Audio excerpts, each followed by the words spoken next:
میرے نبی پاک صلی اللہ تعالی علیہ وسلم رجب سے رمضان کا استقبال کی تیاری کرتے. جب رجب کا مہینہ آتا تو آپ اللہم بارک لنا فی رجب و شعبان وبلغنا رمضان، یا اللہ ہمارے رجب شعبان میں برکت دے اور رمضان کا مہینہ ہمارے نصیب فرما. اللہم سلمنا لرمضان، اے اللہ ہمیں رمضان تک سلامتی کے ساتھ پہنچا دے. وسلمہ لنا، اور اسے سلامتی کے ساتھ ہم تک پہنچا دے. وتسلمہ منا، پھر ہمارے روزے اس میں قبول بھی فرما لے. اتنی جلد پہلے سے رمضان کا استقبال فرماتے. شعبان کا چاند خود دیکھنے کی کوشش فرماتے تھے، شعبان کے چاند کو خود دیکھنے کا اہتمام فرماتے تھے. اور چاند نظر آ جاتا تو روزہ رکھتے تھے. شعبان کا، یکم شعبان کا چاند نظر نہیں آتا تھا تو روزہ نہیں رکھتے تھے. چاند نظر آ جاتا تھا شعبان کا تو رمضان کے استقبال کے لیے روزہ رکھتے تھے. اور رمضان قرآن کا مہینہ ہے. شہر رمضان الذی انزل فیہ القرآن، رمضان کا مہینہ جس میں قرآن اترا. حالانکہ ہونا چاہیے رمضان کا مہینہ جس میں روزہ فرض ہوا. وہ آگے کہا فمن شہد منکم الشہر فلیصم، پھر جو مہینے کو دیکھ لے پالے تو روزہ رکھے. لیکن رمضان کا تعارف کیسے ہے؟ رمضان کا مہینہ جس میں قرآن کو اتارا گیا. رمضان کا تعارف قرآن سے ہے. یہ اشارہ ہے کہ یہ مہینہ قرآن کا ہے. اس میں قرآن اترا، اس میں تورات اتری، اس میں زبور اتری، اس میں انجیل اتری، اس میں صحف ابراہیم اترے، صحف موسیٰ اترے. لہٰذا امت کو خاموش پیغام دیا ہے کہ رمضان قرآن کے ساتھ گزارو. موبائل بند کر دو، لیپ ٹاپ بند کر دو، فیس بک بند کر دو، سوشل میڈیا بند کر دو، یہ ٹاک شوز بند کر دو، 1 مہینے کے لیے ٹی وی بند کر دو، اخبار بند کر دو. بس قرآن کے ساتھ بیٹھ جاؤ. مرد یا عورت قرآن کے ساتھ تلاوت بھی کرو اور پشت مقرر کر کے ترجمہ بھی پڑھو. بھائیو بہنوں، میرا درد ہے، میرا دکھ ہے، ہم قرآن سے بہت دور ہو گئے.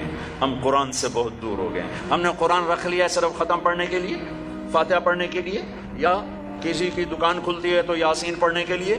ہم نے قرآن فال نکالنے کے لیے، ہم نے قرآن اموات پر پڑھنے کے لیے. یہ ساری باتیں کرو، لیکن قرآن کا موضوع تو ہدایت ہے.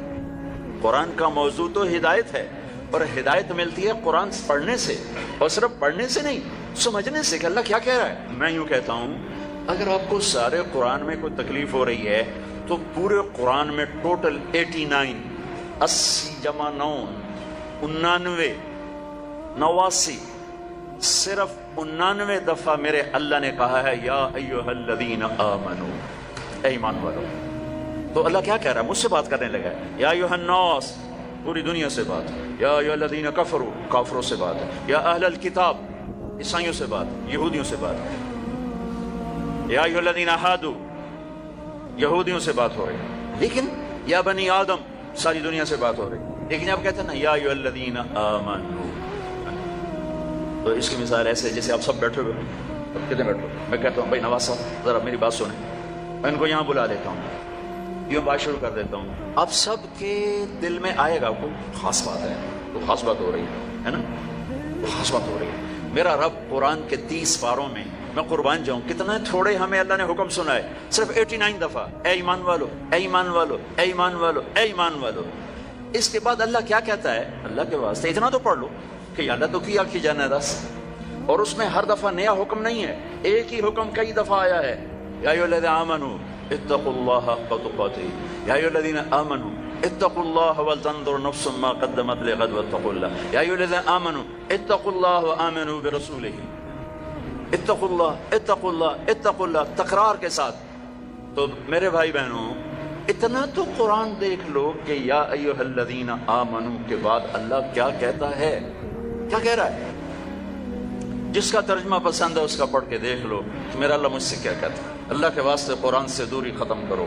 قرآن سے اخبار پڑھنے کے لیے بھی ٹائم ہے، ٹاک شو دیکھنے کے لیے بھی ٹائم ہے، فضولیات کے لیے بھی ٹائم ہے. کرو، آدھا گھنٹہ نکال لو، آدھا گھنٹہ، 15 منٹ، 10 منٹ، چلو ایک آیت. تو میرے بھائی بہنوں، اس مہینے کو قرآن کا مہینہ بناؤ. فمن شہد منکم الشہر فلیصم، مہینہ آ گیا، روزہ رکھو. فمن کان مریضا علی سفر فعدۃ من ایام اخر، مریض ہو سفر میں ہو بعد میں رکھ لو.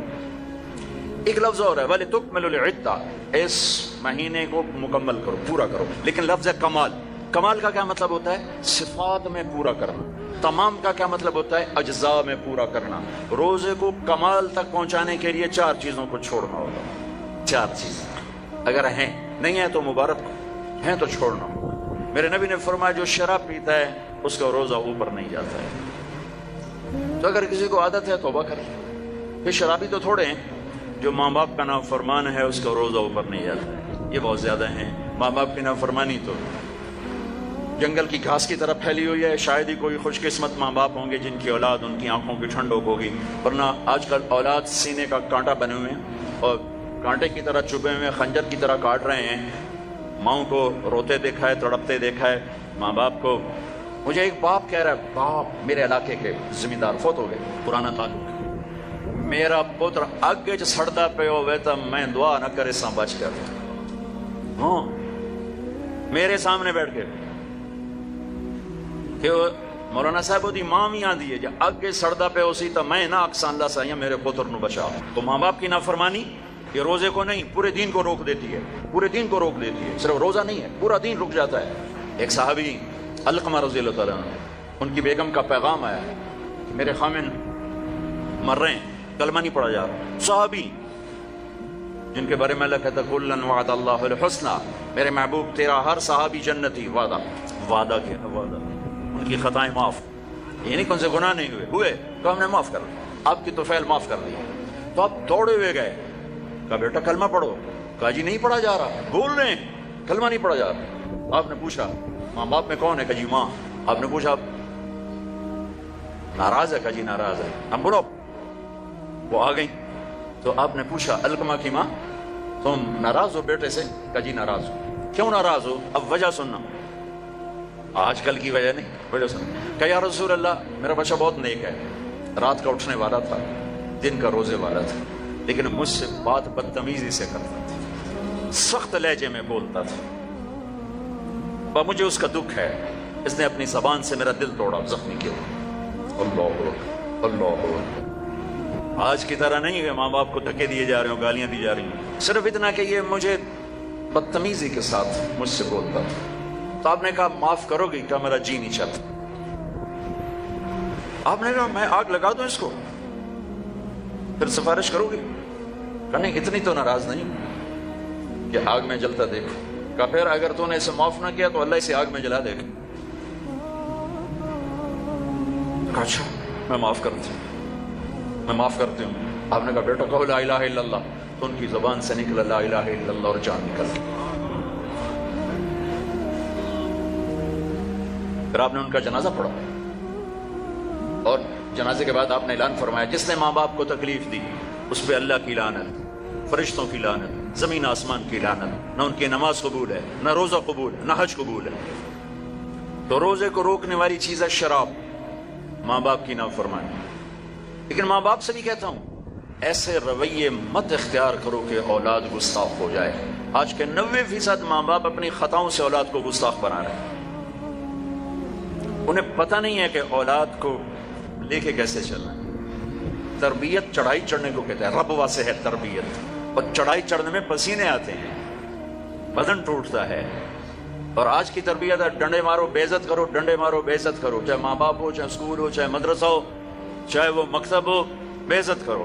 یہ چیز گستاخی پیدا کرتی ہے. میرے نبی نے کہا اکرموا اولادکم، اکرموا اولادکم، اپنی اولاد کو عزت دو. حضرت علی کا فرمان ہے لأنہم خلقوا لزمان غیر زمانکم، یہ تم سے اگلے زمانے کے لیے پیدا کیے گئے ہیں. اگر اپنے نام کو باقی رکھنا چاہتے ہو تو ان کو عزت دو.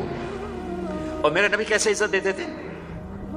بس فاطمہ رضی اللہ تعالیٰ عنہا گھر تشریف لاتی، کبھی کبھی تو نہیں آتی، دیوار کے ساتھ دیوار ہے، آنا جانا لگا ہوا ہے، لگا ہوا ہے، لگا ہوا ہے. جتنی دفعہ آتی ہیں اور جب آتی، جتنی دفعہ آتی ہیں اور جب آتی، میرے نبی کھڑے ہو جاتے ہیں، 4 پیر پہ کھڑے ہو جاتے ہیں، کھڑے ہو جاتے ہیں. اور وہ فاطمہ ہیں، یہ میرے نبی ہیں، یہاں کھڑے ہو کر انتظار نہیں کرتے تھے، آگے بڑھ جاتے تھے، آگے بڑھتے تھے اور آگے بڑھ کر اپنی بیٹی کا ہاتھ پکڑتے، پھر یہاں بوسہ لیتے، پھر ان کا ہاتھ پکڑ کے لاتے، پہلے اپنی بیٹی کو بٹھاتے اور اس کے بعد خود بیٹھتے تھے. سبحان اللہ، کیا کمال ہے، کر کے دکھایا. ہم تو اپنے بیٹوں کا کبھی شاباش ہی نہیں دیتے. میں نے ایک دوست سے کہا یار اپنے بچوں کو کبھی شاباش بھی دیا کر. کہ کس گل کی شاباش دے سارا دن ستے رہتے شاباش دے فلموں میں شاباش دے گانے سنتے شاباش دے. میں کہ یہ تو برائیاں ہو گئیں, کوئی اچھائیاں بھی دیکھ. اچھائیاں بھی ہوں گی, چونکہ ہر انسان کے اندر نیگیٹو تار بھی ہے, پازیٹیو تار بھی ہے. تو ان کی اچھائیوں کو واہ واہ کرو, وہ برائیاں خود چھوڑتے چلے جائیں گے. ہر وقت ٹوکا ٹاکی, ہر وقت ٹوکا ٹاکی, یہ کیوں نہیں کیا, یہ کیوں نہیں کیا, یہ کرنا تھا. اور ایک یہ پڑھائیوں نے تباہ کر دیا ہماری نسل کو, ہماری اولاد کو. 3 سال کا بچہ جسے ماں کی گود کی ضرورت ہوتی ہے, وہ ظالم ماں ہے جو 3 سال کے بچے کو اسکول کے حوالے کر دیتی. تیسرا جس سے روزہ برباد ہوتا ہے, جو رشتہ داروں سے لڑتا ہے, خون کے ماں کے رشتے, باپ کا رشتہ, چچا باپ کا رشتہ, باپ کی طرف سے جو بھی رشتے آ رہے ہیں باپ کی طرف سے, ان سے لڑائی جھگڑے. ماں کی طرف سے رشتہ, خالہ, نانی, نانا, ماموں, باپ کا رشتہ, پھوپھی, پھوپھا, خالہ, خالو, جو ان سے سینگ پھنساتا رہتا ہے, لڑتا رہتا ہے, اس کا روزہ بھی اٹک جاتا ہے, اوپر نہیں جاتا ہے. تو بھائی اگر کوئی ایسا لڑائی بڑائی کا چکر ہے, اس سے بھی توبہ کرو, اپنے روزے کو بچاؤ. چوتھا, جو کسی کے لیے دل میں نفرت پالتا ہے, دل میں بغض پالتا ہے, دل میں کینہ پالتا ہے, اس کا روزہ بھی اٹک جاتا ہے. اپنے دل کو بھائیوں بہنوں نفرت سے صاف کرو, بغض سے, کینہ سے صاف کرو. ماں باپ کی دعائیں لو, رشتہ داروں سے صلح کرو, اپنے روزہ بچاؤ, تاکہ اللہ تقوی کا لباس دے اور اللہ کی بارگاہ میں پیشی ہو سکے. میرے محبوب صلی اللہ تعالی علیہ وسلم تو سارا سال ہی روزے رکھتے تھے, سارا سال ہی روزے رکھتے تھے. اور ہمیں اللہ نے سحری عطا فرمائی. پہلی امتوں کو سحری نہیں ملی, ہمیں اللہ تعالیٰ نے سحری عطا فرمائی. ہمیں بھی 24 گھنٹے کا روزہ ملا. افطاری کر کے آنکھ لگی, روزہ شروع ہو گیا, روزہ شروع ہو گیا, جو پہلا ہوتا تھا. تو ہمارا بھی ایسے ہی ہوا. تو ایک صحابی ہیں قیس بن سرمہ, وہ آئے, مزدور تھے, افطاری کا سامان نہیں تھا, بیوی گئی سامان لینے, ان کی آنکھ لگ گئی, ان کو آنے میں دیر ہو گئی. سورج چھپ گیا, دیکھا تو سوئے پڑے, کہا ہے ابن سرمہ مارا گیا. کیا ہوا؟ کہ روزہ شروع ہو گیا. روزہ شروع ہو گیا. تو وہ دوپہر کو بے ہوش ہو گئے, اور ایک روایت میں تھا نماز پڑھنے گیا, گر کے بے ہوش ہو گئے. اللہ کے نبی کو پتہ چلا, بہت غمگین ہوئے, تو اللہ نے قرآن اتار دیا, چل میرے محبوب تیری امت کو اجازت ہے سحری تک کھاؤ, سحری تک کھاؤ. تو اللہ نے ہمیں سحری عطا فرمایا. ہمارے نبی پاک صلی اللہ تعالی وسلم سحری کے کھانے کی تاکید فرماتے تھے کہ یہ برکت والا کھانا ہے. اللہ اس کے فرشتے سحری کھانے والوں پر برکتیں, رحمتیں نازل فرماتے ہیں. خود ہمارے نبی پاک صلی اللہ تعالی وسلم سحری کا اہتمام فرماتے تھے. آپ تو عام طور پر 2-4 کھجوریں, ایک گلاس پانی, بس آپ کی سحری ہو جاتی. اور آپ افطار بھی ایسے ہی فرماتے تھے کہ صحابی فرماتے ہیں آپ ایسے بیٹھے ہوتے, آپ کے ہاتھ میں کھجور ہوتی تھی, ایسے کھجور لے کے بیٹھے ہوتے تھے. اور ایک صحابی ٹیلے پہ چڑھا ہوتا تھا یا کسی مکان کی چھت پہ چڑھا ہوتا تھا, اور اس کو امر تھا سورج کو دیکھتے رہنا. آپ کھجور آپ کیسے ہاتھ میں ہوتی تھی. جو ہی وہ کہتا یا رسول اللہ سورج ڈوب گیا, تو آپ فوراً کھجور منہ میں لیتے تھے. پھر اس کے بعد تھوڑا تھوڑا کر کے پانی پیتے تھے. آپ نے پانی پہ افطار کیا ہے, آپ نے دودھ پہ افطار کیا ہے, آپ نے کھجور پہ افطار کیا ہے, آپ نے ستو بھی پیا ہے. اور سحری میں آپ نے روٹی بھی کھائی ہے, کھجور بھی کھائی ہے, دودھ بھی پیا ہے, زیتون کے ساتھ بھی لیا ہے, زیتون اور روٹی کے ساتھ آپ نے افطاری بھی فرمائی. افطاری کی دعوت میں بھی شرکت فرمائی ہے. سعد بن معاذ نے افطاری کی دعوت کی, صحابہ کی, آپ تشریف لے گئے. افطاری کرانا میرے نبی کی سنت طریقہ چلا رہا ہے. سعد بن عبادہ نے افطاری کی, تو آپ اس میں تشریف لے گئے, تو وہاں زیتون, جو کی تازہ روٹی اور زیتون کے ساتھ آپ نے کھانا نوش فرمایا. ایک عجب واقعہ بھی ہوا وہاں. تو وہ یہ ٹائم تو تھا نہیں کہ بھائی ٹائم ہو گیا ہے, تو وہ سورج کو دیکھتے تھے, اور جب بادل ہوتے تھے تو اندازہ کرتے تھے. تو میرے نبی کی موجودگی میں ہوا کہ سب نے خیال کیا سورج غروب ہو گیا, سب نے کھا لیا, تو ایک دم بادل ہٹے تو سورج کھڑا ہوا تھا. تو پھر سب نے اس روزے کی شوال میں جا کر قضا کی. پورے مدینے سے یہ کام ہوا کہ وہ سورج کی موجودگی میں روزہ کھول لیا. جب بادل ہٹے تو پتہ چلا سورج تو بھی کھڑا ہوا ہے. اب ہفتے کو جاتے تھے قبا, ہر ہفتے کو اشراق وہاں پڑھتے تھے. لیکن رمضان میں 17 رمضان, پتہ نہیں کیا وجہ ہے, اس میں کیا حکمت ہے, 17 رمضان آپ قبا تشریف لے جاتے تھے, اور وہاں مسجد میں قیام فرماتے تھے تھوڑی دیر کے لیے, اور پھر وہاں سے آپ واپس تشریف لاتے تھے. اور آخری اشراف اعتکاف, ایک پورا مہینہ اعتکاف کیا, پھر اس کے بعد 10 دن اعتکاف کیا. اور جس رمضان کے بعد آپ اللہ کے پاس گئے, اس سال آپ نے 20 دن اعتکاف کیا. 20 ایک دفعہ اعتکاف آپ نے اٹھا دیا. ایسے ہوا کہ آپ نے اعتکاف میں بیٹھے, تو حضرت صفیہ رضی اللہ عنہ نے آپ سے اجازت مانگی کہ میں بھی آپ کے ساتھ بیٹھ جاؤں گا. بیٹھ جاؤ. انہوں نے بھی, آپ کے لیے خیمہ لگتا تھا, چھوٹا سا خیمہ تھا, اس میں چارپائی ہوتی تھی, اس پر بستر ہوتا تھا, اور کبھی آپ مغرب عشاء کے درمیان نہاتے بھی تھے، چونکہ گرمیوں کا رمضان پایا نا سارا آپ نے، گرمیوں کا رمضان پایا، تو آپ اپنے اوپر پانی ڈلواتے تھے، اور کبھی یوں لیٹ جاتے اور سر آپ کا کھڑکی میں چلا جاتا، اور عائشہ رضی اللہ تعالیٰ عنہا آپ کا سر دھو کے کنگھی فرماتی، تیل لگاتی کنگھی فرماتی۔ آپ پیشاب استنجے کے لیے گھر تشریف جاتے، لیکن سحری و افطاری اعتکاف کی حالت میں آپ نے گھر نہیں کی، بلکہ مسجد میں آ کے نوش فرماتے تھے۔ تو حضرت صفیہ کی دیکھا دیکھی 2 اور ازواج مطہرات نے بھی خیمے لگا لیے، تو پھر آپ نے اپنا اعتکاف موقوف کر دیا کہ وہ ایک گھر کا ماحول بن گیا، اور اعتکاف کا مقصد ہوتا ہے خلوت اور تنہائی، خلوت اور تنہائی، تاکہ اللہ سے آدمی کھل کے بات کر سکے۔ تو پھر آپ نے وہ اعتکاف شوال میں 10 دن اس کے آپ نے پورے فرمائے۔ تو آخری عشرے میں آپ اعتکاف کا آپ کا معمول تھا۔ اور ایک چیز آپ نے ہمیں دی، تراویح کی نماز، 3 دن آپ نے نماز پڑھائی، اور چوتھے دن مسجد بھر گئی، باہر بھی جگہ نہ ملی، تو آپ آئے ہی نہیں، سحری تک لوگ بیٹھے رہے۔ تو آپ سحری کے قریب آئے تو آپ نے فرمایا میں دیکھ رہا تھا تم سارے آئے ہوئے تھے، لیکن میں اس لیے نہیں آیا کہ مجھے ڈر لگا کہیں تمہارے اوپر یہ نماز فرض نہ ہو جائے، تو تکلیف سے بچانے کے لیے نہیں۔ تو پھر اللہ کے نبی کے دور میں صحابہ 5-5 6-6 کی ٹولیاں بنا کر قرآن سنتے تھے، اور کوئی یہاں کوئی یہاں کوئی یہاں، اور رکعات متعین نہیں تھی، کوئی 10 پڑھ رہا ہے، کوئی 8 پڑھ رہا ہے، کوئی 12 پڑھ رہا ہے، کوئی 20 پڑھ رہا ہے۔ صدیق کے دور میں بھی ایسے ہی تھا کہ سارے مختلف ایسے پڑھتے تھے۔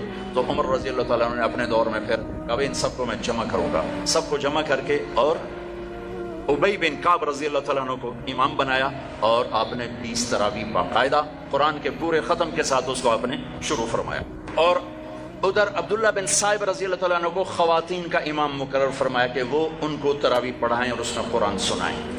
یہ جو حرم شریف میں دعا ہوتی ہے ختم قرآن کی نا، آخری رکعت میں قل اعوذ برب الناس، یہ دعا حضرت عثمان نے شروع کروائی کہ جب قرآن ختم ہو رہا تھا اور آخری 2 رکعت رہ گئیں، تو آپ نے حافظ سے کہا جب قرآن ختم کرو تو دعا کرنا۔ انہوں نے کہا جی کیا دعا کروں؟ کہ جو تیرے دل میں آیا کرنا۔ تو بھائی یہ حضرت عثمان رضی اللہ تعالیٰ عنہ کی سنت ہے کہ پھر انہوں نے یہ دعا منگوانا شروع فرمائی، اور اس وقت سے اب تک یہ امت کا معمول چلا آ رہا ہے۔ اچھا، یہ جو ہم 2-4 تراویح کے بعد بیٹھتے ہیں اور ایک چھوٹی سی دعا پڑھتے ہیں اور پھر کھڑے ہو جاتے ہیں، یہ ترویحہ ہوتا ہے تھوڑی دیر آرام کرنا، ترویحہ تھوڑی دیر آرام کرنے کو کہتے ہیں ترویحہ، ٹھیک ہے؟ اور اس کی جمع تراویح۔ مکے والے کیا کرتے تھے؟ 4 تراویح پڑھنے کے بعد ایک طواف کرتے تھے، پھر 4 رکعت پڑھتے تھے، پھر ایک طواف کرتے تھے۔ انہوں نے تو ساری رات لگ جاتی ہے، اس جا کے سحری میں مشکل سے جا کے ان کی تراویح ختم ہوتی تھی۔ جب مدینے والوں نے دیکھا یہ تو طواف کرتے ہیں، تراویح پڑھتے ہیں، ساڑھے کول تو بیت اللہ ہے نہیں، آپا کی کریے، انہوں نے 20 کی 40 کر دی، وہ کبھی 40 رکعت پڑھتے تھے۔ بڑھانے میں کوئی منع کوئی نہیں، چونکہ صلاۃ اللیل مثنی مثنی، تو وہ ان کے مقابلے میں 40 رکعت پڑھتے تھے۔ حافظ عطیہ سالم رحمۃ اللہ علیہ تھے، مسجد نبوی کے بہت بڑے عالم اور بڑے، ان کا حلقہ تھا، میں ان کے درس سے بڑا فائدہ اٹھایا، ان کے درس سے میں نے بہت فائدہ اٹھایا۔ میں جب حج پہ جاتا تو لمبا عرصہ ٹھہرنا ہوتا تھا، تو میں ان کے مغرب سے عشاء روزانہ بیٹھتا تھا، اور وہ بندہ علم کا ایک بحر ذخار تھا، اللہ ان کے درجے بولا، میں ملا بھی ہوں۔ تو انہوں نے ایک رسالہ لکھا ہے تراویح پر، کاش اس کا اردو ترجمہ ہوتا تو میں آپ کو کہتا اسے پڑھوں۔ تو اللہ نے ہمیں ایک تراویح کی نماز عطا فرمائی، جس کے ہر سجدے پر حدیث میں آتا ہے 1500 نیکی لکھی جاتی۔ ایک سجدہ کتنے؟ اور ہر سجدے پر ایک گھر بنتا ہے، کس چیز کا؟ سرخ یاقوت۔ کتنا بڑا ہوتا ہے؟ 60,000 سونے چاندی کے دروازے ہوتے ہیں۔ ہر سجدے پر کیا ملتا ہے؟ ایک درخت جس کے نیچے 100 سال عربی گھوڑا دوڑ سکتا ہے۔ پھر تراویح اور روزے کے بدلے کیا ملتا ہے؟ اللہ آخری رات کہتا ہے میرے بندے بندی ہو، جن کا روزہ رات کی تراویح میں نے دیکھا، میں نے قبول کیا، جاؤ معاف کر دیا، جاؤ معاف کر دیا۔ ایک سحری میں اللہ کے نبی کے سامنے بکرے کی سری پیش کی گئی، آپ کے گھر میں تو نہیں پکتی تھی، ان سے پک کر آئی، تو آپ کھا رہے تھے، تو حضرت علی بھی آپ کے ساتھ تھے، تو ارباز بن ساریہ اوپر سے آ گیا، آپ نے کہا آؤ برکت کا کھانا ہمارے ساتھ کھاؤ، وہ بھی بیٹھ گئے، تینوں کھا رہے ہیں۔ بلال آئے، یا رسول اللہ نماز ٹائم ختم، اور یہ کہہ کے باہر چلے گئے۔ اذان دینے سے پہلے پھر دیکھنے آئے کہ چھوڑ دیا کھانا تو اذان دو، آئے تو آپ ابھی کھا رہے تھے، انہوں نے کہا یا رسول اللہ واللہ لقد اصبحت، اللہ کی قسم ٹائم ختم ہو گیا، یعنی صبح ہو گئی۔ تو تیرا بھلا ہو جائے، ارے بلال صبح نہیں ہوئی تھی، تیری قسم کی وجہ سے اللہ نے اسے پہلے نکال دیا کہ تیری قسم جھوٹی نہ پڑ جائے، تیری قسم پر اللہ نے اسے پہلے نکال دیا۔ اور اس پر حضرت علی نے بعد میں فرمایا اگر بلال قسم نہ اٹھاتے تو جب تک میرے نبی کھاتے رہتے صبح نہیں ہونی تھی۔ عبید رضی اللہ تعالیٰ عنہ دیگ بنا رہے تھے، دیگ، تو میرے نبی کو دستی کا گوشت بڑا پسند تھا، تو آپ نے کہا عبید ناولنی الذراع، مجھے دستی تو پکڑانا، تو انہیں ایسے نکال کے دے دی، تو آپ نے اس کو یوں پکڑا ہڈی کے دونوں کناروں سے ایسے اور دانتوں سے کاٹ کاٹ کے کھایا اور پھینک دیا۔ عبید ناولنی الذراع، دستی پکڑانا، انہوں نے پھر نکال کے دے دی، آپ نے پھر یوں پکڑا اور تو بکرے کی دو ہی ہوتی، آپ نے کہا ناولنی الذراع، عبید مجھے دستی پکڑانا، وہ کچے نکلے، یا رسول اللہ بکری کی تو دو ہی ہوتی۔ آپ نے کہا ارے عبید اگر تو ہاتھ ڈال دیتا تو جب تک میں کہتا رہتا مجھے اللہ دستیاں نکال کے کھلاتا رہتا۔ تو بھائیو، اللہ نے ہمیں بہت خوبصورت مہینہ دیا ہے، اب اس کی رحمتوں کا مہینہ ہے، جہنم کے دروازے بند ہیں، جنت کے دروازے کھلے ہوئے ہیں، اور اللہ کی معافی کے اعلان ہو رہے ہیں۔ آپس کی لڑائیاں معاف کرو، جھگڑے معاف کرو، جس سے بھی ہو، بیوی سے لڑائی ہے، بیوی کی خامن سے لڑائی ہے، ماں باپ کی بچوں سے، بچوں کی ماں باپ سے، بھائی بھائی سے، پارٹنر سے، دوست سے، اللہ کے واسطے دفن کر دو، دفن کر دو، اپنے ملک کو پاک کر دو لڑائیوں سے، فرقہ واریت سے۔ اس رمضان میں فرقہ واریت کو دفن کر دو۔ یہ آگ جو بھڑکی ہے، مجھے پتا ہے میں کہاں بجھا سکتا ہوں، لیکن میں وہ ابراہیم علیہ السلام کی آگ پہ کبوتر نے 2 چونچ پانی ڈالا تھا، بس میں وہ کبوتر بننے کی کوشش کر رہا ہوں کہ بجھے نہ بجھے میں اللہ کو کہہ تو سکوں گا یا اللہ میں نے تو پانی ڈالنے کی کوشش کی تھی، لیکن بھڑکانے والے زیادہ ہیں، بجھانے والے تھوڑے ہیں۔ لیکن تم تو نہ بھڑکو، ایسی باتیں مت سنو جو تمہیں فرقوں میں بانٹ دیں، جو تمہیں کسی دوسرے مسلمان فرقے کے بارے میں نفرت سے بھر دیں، کفر سے بھر دیں۔ ارے بھائیو، کسی کو کافر کہنا آسان کام نہیں ہوتا ہے، آسان کام نہیں ہوتا ہے۔ اللہ کے واسطے وقت کی رفتار دیکھو، افق کا رنگ دیکھو، آسمان کے تیور دیکھو، زمین کی گردش دیکھو، اتنے زمین بھی تیور بدل رہی ہے، فلک بھی آنکھیں دکھا رہا ہے، اس کے باوجود اس قدر نفرت دین کے نام پر، کفر کافر۔ کون جائے گا جنت؟ کس کے لیے جنت ہے؟ بھائیو، دروازے اپنے مسلک پہ قابو رہو، دوسرے کو عزت دو، دوسرے کے لیے بھی جنت کا دروازہ کھلا رکھو، صرف اپنے واسطے نہ کرو اسام اندر جا کے تو ود کنڈا لا لینا کہ وڑن ہی نہیں دے،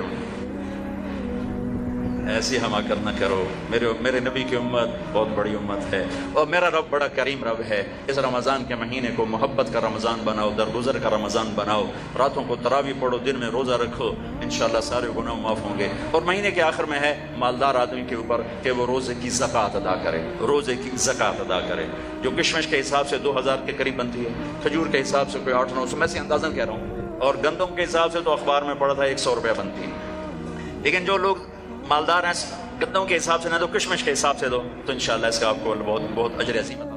نے ایک محفل میں ان 10 کے نام لے کر فرمایا کہ یہ سب جنتی ہیں۔ ان میں ایک زبیر ہیں، وہ کہنے لگے میں پھوپھی کا بیٹا، شجاعت کی دھاک بیٹھی ہوئی، مجھے نہیں دی، اس کو کیوں دی؟ اور میں دیکھوں گا یہ کیا کرتا ہے۔ تو ابو دجان رضی اللہ عنہ نے سرخ پگڑی باندھی، مرنے کی تمنا، خون و خون ہونے کی تمنا، کان الذی عاہدنی خلیلی ونحن بالصفح لدى النخیل اللہ اقوم الدہر بالقیول واضرب بسیف اللہ ورسولہ، کہ میں وہ ہوں جس نے اپنے نبی کے ساتھ وعدہ کیا ہے کہ پہلی صف میں کھڑے ہو کے لڑوں گا، پچھلی صف میں نہیں، اور اللہ اس کے رسول کی تلوار کا حق ادا کروں گا۔ اور ایک طرف سے حملہ کیا اور پورے قریش کے لشکر کو چیر کے پار نکل گیا۔ تو زبیر رضی اللہ عنہ حیران ہو گئے، یہ کیا بلا ہے۔ آگے ہندا اور عورتیں وہ بجا رہی تھی، ڈھول بجا کے نا قریش کو تیار کر رہی تھی، نحن بنات طارقی نمشی علی النمارقی مشی القتل بوارقی المسک فی المفارقی والدر فی المخالقی ان تقبلوا نعانقی او تدبروا نفارقی فراق غیر وامقی۔ یہ گانا گا رہی تھیں کہ آگے بڑھو گے تو گلے لگائیں گی، پیچھے ہٹو گے تو تمہیں دھکا دے دیں گی، مفہوم اس کا یہ ہے۔ تو جب ابو دجانہ بڑھے تو ساری عورتیں بھاگ گئیں، ہندا قابو میں آ گئے، تو آپ نے یوں تلوار اٹھائی اور اس کے مانگ پہ رکھی، اس نے چیخ ماری، تلوار ہٹا لی، تو پیچھے زبیر تو پیچھے بھیج دیا، یہ کیا کیا؟ نبی کی تلوار ہے، عورت کے خون سے رنگین کرنا اس کی شان کے خلاف ہے، واپس لے لی۔ پھر پیچھے ہٹے اور پھر مجمع کو چیر کے رکھ دیا۔ سامنے ایک ہاتھی جیسا قریشی لشکر میں تھا، لوہے میں ڈوبا ہوا، تو زبیر کہنے لگے میری جی میں اس سے ٹکر ہو تو پھر میں دیکھوں ابو دجانہ کیا ہے۔ او اللہ کا کرنا ہوا، اسی سے آمنا سامنا ہو گیا۔ تھوڑی دیر کے لیے جنگ رک گئی، دونوں کی شجاعت اور جنگ ایسی خوبصورت کہ بہادری بھی اش اش پکار اٹھی۔ مسلمان بھی روک گئے، قریش بھی روک گئے، اور دونوں اپنی وہ رکن اسلام، وہ رکن کفر۔ آخر ابو دجانہ رضی اللہ تعالیٰ عنہ نے جو اس پر وار کیا، جو کندھے پہ لگا، اس طاقت سے تلوار چلی کہ 2 ٹکڑے میں رکھ کے یوں کہتے ہیں 2 ٹکڑے کر کے پھینک دی۔ پھر لوہے کی ٹوپی تھی نا، یوں اتاری، ما ترا، کیا دیکھ رہے ہو؟ انا ابو دجانہ، میں ہوں ابو دجانہ، اور یہ یمامہ میں شہید ہوئے۔ جب شکست ہو گئی مہاجرین کو، خالد بن ولید رضی اللہ عنہ وہ قائد تھے، چیف تھے، تو مہاجرین بھاگ گئے۔ زید بن خطاب شہید ہو گئے، جھنڈا ان کے ہاتھ میں تھا۔ پھر سالم مولا ابی حذیفہ شہید ہو گئے، جھنڈا ان کے ہاتھ میں تھا۔ پھر مہاجرین کے قدم اکھڑ گئے، تو خالد بن ولید نے حضرت برا سے کہا، برا ان لوگوں میں سے تھے جو ہاتھ اٹھاتے تھے تو رد نہیں کرتا تھا، کہ برا بن مالک تستر میں شہید ہوئے تھے۔ تو وہ کہنے لگے اخلصنا، ہمیں الگ کر، انصار کو الگ کر۔ تو انہیں آواز لگا، یا للانصار، یا للانصار۔ تو صرف 3000 مدینے والے اکٹھے ہوئے، 3000، اور ان کو لیڈ کیا ابو دجانہ، ثابت بن قیس بن شماس، کعب بن عجرہ، عباد بن بشر، برا بن مالک، ان 5 آدمیوں نے ان کو لیڈ کیا۔ 3000 نے 1,00,000 کے منہ پھیر دی، اور ان میں سے ابو دجانہ شہید ہو گئے، عباد بن بشر شہید ہو گئے، اور ثابت بن قیس بن شماس شہید ہو گئے۔ کعب بن عجرہ کا ہاتھ کٹ گیا، اور برا بن مالک نے گیٹ کھول دیا، اور لشکر داخل ہوا، اور مسلمہ کذاب قتل ہوا۔ تھوڑی سی آپ کو میں نے تاریخ بتائی، آپ جانیں کہ ابو دجانہ کیا ہستی ہے۔ اب یہ ابو دجانہ ایک بات کرنے لگے، لوگو ان ارجع عملی عندی، لوگو میرے پاس بخشش کا سب سے بڑا عمل جس پر مجھے امید ہے بخشش کی۔ اب آپ ان کی ساری مختصر ہسٹری ذہن میں رکھیں، صحابی، بدری، احدی، شہید فی الیمامہ۔ لوگو ان ارجع عملی عندی، میرے پاس بخشش کا سب سے بڑا عمل جس پر میں امید کرتا ہوں، انی ما آذیت احدا بلسانی، میں نے آج تک اپنی زبان سے کسی کو دکھ نہیں پہنچایا، ولا اجد فی قلبی غلا لاحد، اور میرے دل میں کسی کے بارے میں کوئی بغض نہیں ہے۔ ارے بھائی آپ تو بدر کے شریک ہیں، ہاں، آپ تو احد والے ہیں، ہاں، حدیبیہ والے بھی ہوں، آپ تو صحابی ہیں، بالکل، لیکن بخشش کا عمل میرے پاس یہ ہے کہ میں نے آج تک اپنی زبان سے کسی کو دکھ نہیں پہنچایا، اور میرے دل میں کسی کا بغض نہیں ہے۔ یہ آخری بات کرتا ہوں کہ اس زبان کو میٹھا کر دو، اللہ کی قسم یہ شہد سے زیادہ میٹھی ہے، اور 7 سمندر کے پانیوں سے زیادہ کڑوی ہے، یہ مکھن سے زیادہ نرم ہے، اور 2 دھاری تلوار سے زیادہ تیز ہے اور سخت ہے۔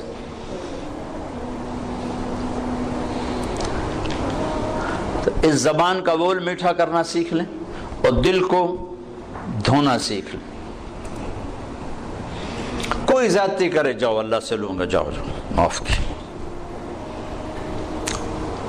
انتہائی خوبصورت دین بن جائے گا، انتہائی خوبصورت دین بن جائے گا۔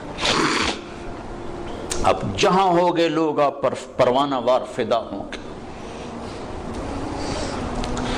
اس زبان کا بول میٹھا فرماتے، دل کو دھو دیں۔ آخر میں ایک لطیفہ بھی ہے، حقیقت بھی ہے، وہ سنا کے میں بات ختم کرتا ہوں. میری زندگی گزر گئی سڑکوں پر چل چل چل چل چل چل. تو بسوں کے پیچھے عجیب و غریب جملے دیکھ دیکھ کر میں نے ایک ترتیب بنا، ایک سکیچ بنایا. نئی بس کے پیچھے لکھا ہوتا ہے ویک ٹور چکوری دی. چکور بڑا نخرے والا پرندہ ہے، بڑے نخرے سے چلتا. جب تھوڑی پرانی ہوتی تو لکھا ہوتا ہے ہارن دے کر پاس کریں. جب تھوڑی اور پرانی ہوتی تو لکھا ہوتا ہے یا پاس کر یا برداشت کر. جب تھوڑی اور پرانی ہو تو پھر اس کے پیچھے لکھا ہوتا ہے نہ چھیڑ ملنگانو، ایک ملنگ بھی بنا ہوتا ہے. اور پرانی رنگ روغن ہو کے روڈ پہ آ جائے تو لکھا ہوتا ہے خدا نے ایک بار پھر دلہن بنا دیا. یہ تو ہو گیا لطیفہ جو میرا اپنا بنایا ہوا ہے. اور ایک دفعہ ایک جملہ پڑا ایک ویگن کے پیچھے، وہ پھر سارے دھونے دھو گیا. مجھے پڑھنے کا موقع بھی اب بہت کم ملتا ہے، صرف سفر میں تھوڑا بہت کبھی کوئی دیکھ لیا. تو میں ایسے ہی پڑھتا جا رہا تھا تو میری آگے نظر پڑی تو ایک ویگن کے ہم پیچھے جا رہے تھے. تو اس ویگن کے پیچھے لکھا ہوا تھا، یہ جو بڑی کوسٹر ہوتی ہیں، چھوٹی بڑی کوسٹر جو 25-30 اس میں بیٹھتے ہیں، تو اس کے پیچھے لکھا ہوا تھا بہت بڑا کر کے دل. دل آگے لکھا ہوا تھا برائے فروخت. دل برائے، فیکٹریاں برائے فروخت تو پڑی تھیں، پہلی دفعہ لکھا دل برائے فروخت. نیچے لکھا تھا قیمت. قیمت آگے لکھا تھا ایک میٹھا بول. ایک میٹھا بول. یہ افسر ماتحت سے بولے تو اس کا دل خرید لے، ماتحت افسر سے بولے تو اس کا دل خرید لے، خامند بیوی سے بولے، بیوی خامند سے بولے، ماں باپ اولاد سے بولے، اولاد ماں باپ سے بولے، استاد شاگرد سے بولے، شاگرد استاد سے بولے. دلوں کے خریدار، دلوں کے سوداگر بن جاؤ. ایک میٹھے بول سے دل خرید لو. میرا غصے اور جھگڑے والا.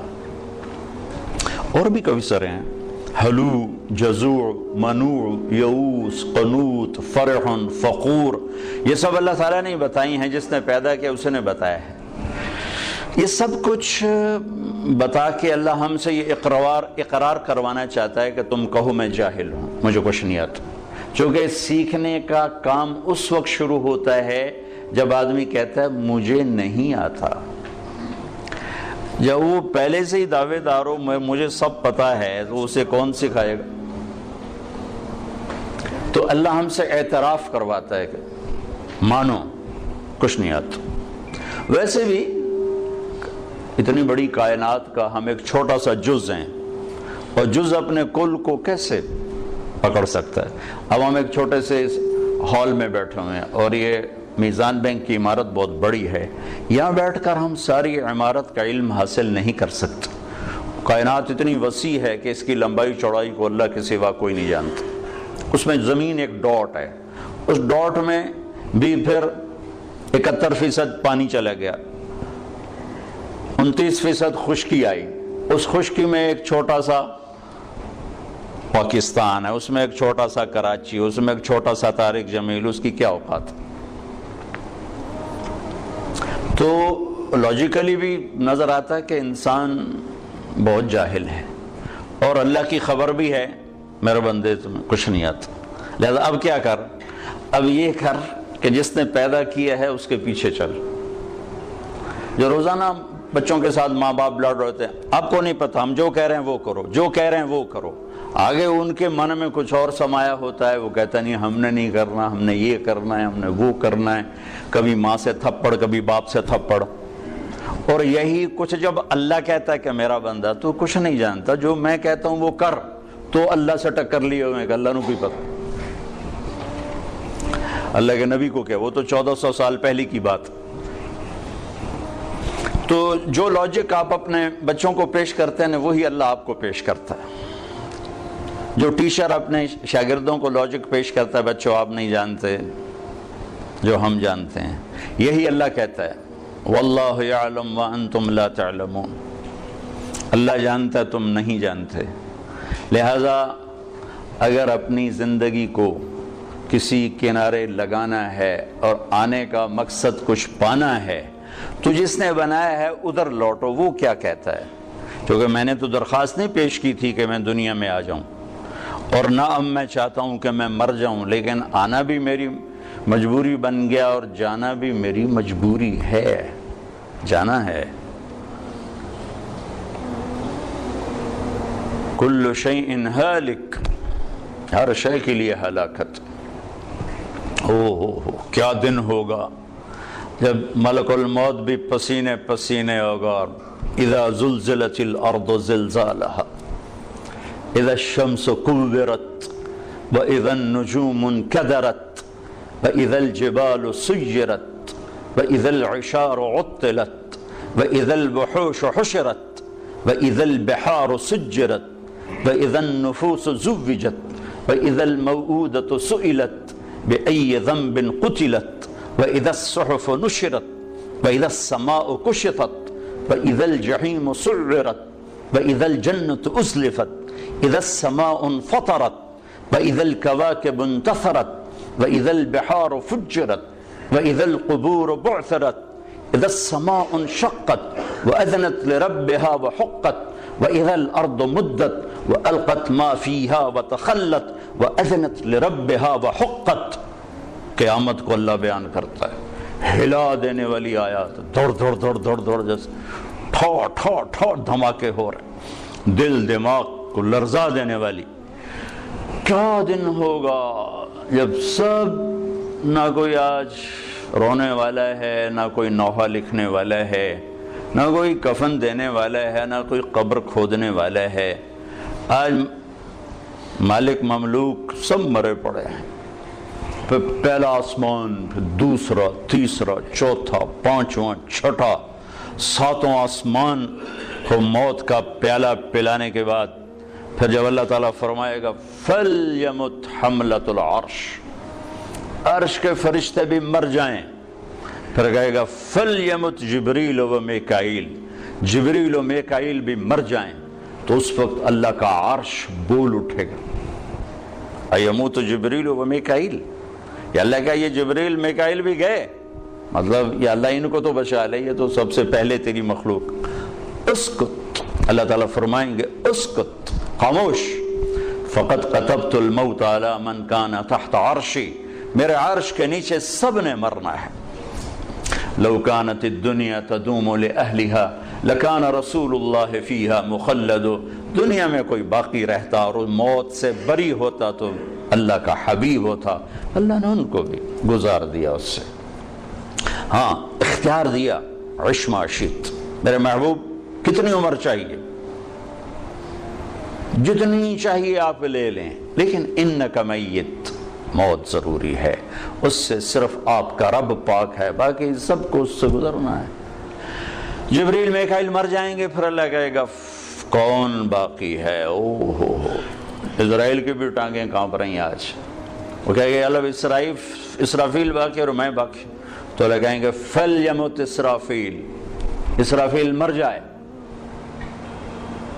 تو وہ گرے گا اور سور جو پکڑا ہوا تھا وہ اس کے ہاتھوں سے نکل کر عرش کے ساتھ جا کے ایسے لٹک جائے گا، پھر اللہ پوچھے گا کون باقی ہے؟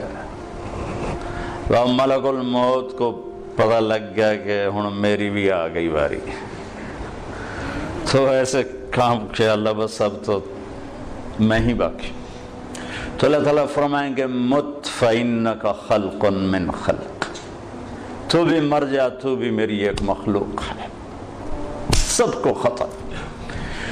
پھر ساری کائنات موت کی وادیوں میں دھکیل کر اللہ تعالیٰ کہے گا من کان لی شریکن فلیات، کوئی میرا شریک ہے تو آؤ، پھر دوبارہ کہے گا من کان لی شریکن فلیات، کوئی میرا شریک ہے تو آؤ، پھر تیسری دفعہ فرمائے گا من کان لی شریکن فلیات، کوئی ہے آؤ، پھر زمین آسمان کو اللہ جھٹکا دے گا، پھر کہے گا انا الملک، میں بادشاہ ہوں، پھر دوسرا جھٹکا دے گا، کہے گا انا القدوس السلام المومن، میں ہوں قدوس السلام مومن، پھر تیسرا جھٹکا دے گا، پھر کہے گا انا المہیمن العزیز الجبار المتکبر،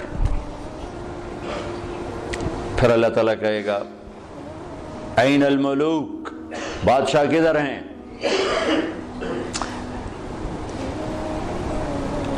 کوئی ہو تو جواب دے، این الجبارون، ظالم کدھر ہیں؟ کون بولے؟ پھر کہے گا این المتکبرون، تکبر کرنے والے، ایڑی مار کے چلنے والے کہاں چلے گئے؟ لا تمش فی الارض مرحا انک لن تخرق الجبال، لن تخرق الارض ولن تبلغ الجبال طولا، مت اکڑ کے چل، نہ تو زمین پھاڑ سکتا ہے، نہ گردن اونچی کرنے سے پہاڑوں کے اوپر جا سکتا ہے، تواضع سے چل، عاجزی سے چل۔ محلب بن ابی صفرہ کا بیٹا یزید بن محلب